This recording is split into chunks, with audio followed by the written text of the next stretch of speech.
নমস্কাৰ বন্ধু বান্ধৱীসকল, মই মাজু আৰু আপোনালোকে চাই আছে online help voice YouTube channel. বন্ধুসকল, আসাম CEE 2020 নতুন তাৰিখ ঘোষণা। 20 ছেপ্টেম্বৰত অনুষ্ঠিত হ'ব পৰীক্ষা। Assam Science and Technology University Assam Combine Entrance এক্সামিনেশ্যনৰ নতুন দিন ঘোষণা কৰিছে।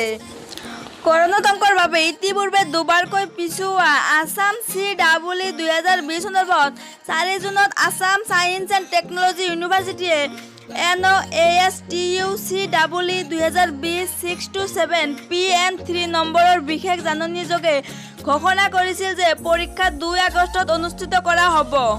কিন্তু কৰোনা ভাইৰাছৰ সংক্ৰমণ অব্যাহত থকালৈ পৰীক্ষাৰ দিন পুনৰ পিছুৱাবলগীয়া হৈছে বুলি বিশ্ববিদ্যালয়ৰ সূত্ৰই প্ৰকাশ কৰিছে। আসাম সায়েন্স এণ্ড টেকনলজি ইউনিভাৰ্চিটিৰ সদস্য সচিবে শেহতীয়াকৈ প্ৰকাশ কৰা অনুসৰি অহা 20 ছেপ্টেম্বৰত অনুষ্ঠিত হ'ব আসাম CEE 2020। পৰীক্ষাৰ্থীসকলে 15 ছেপ্টেম্বৰৰ পৰা এডমিট কাৰ্ড সংগ্ৰহ কৰিব পাৰিব।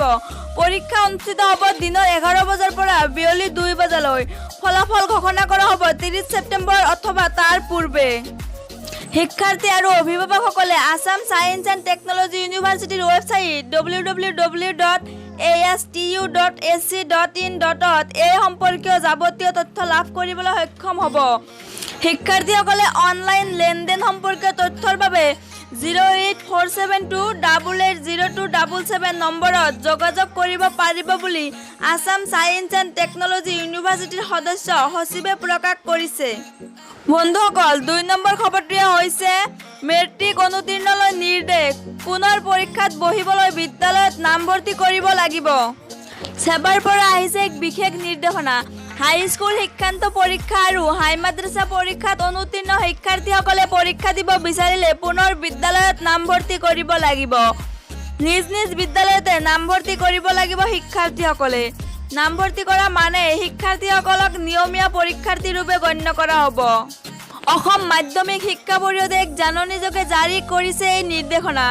সেৱাৰ সচিব সুৰঞ্জনা সেনাপতি স্বাক্ষৰিত জাননীখনত বিদ্যালয়সমূহক কেইবাটাও নিৰ্দেশনা দিয়া হৈছে।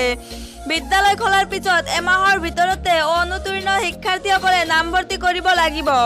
তো বন্ধুসকল, ভিডিঅ'টো ভাল লাগিলে এটা লাইক কৰিব, লগতে চেনেলটো ছাবস্ক্ৰাইব কৰি ওচৰত থকা বেল আইকনটো বজাই দিব।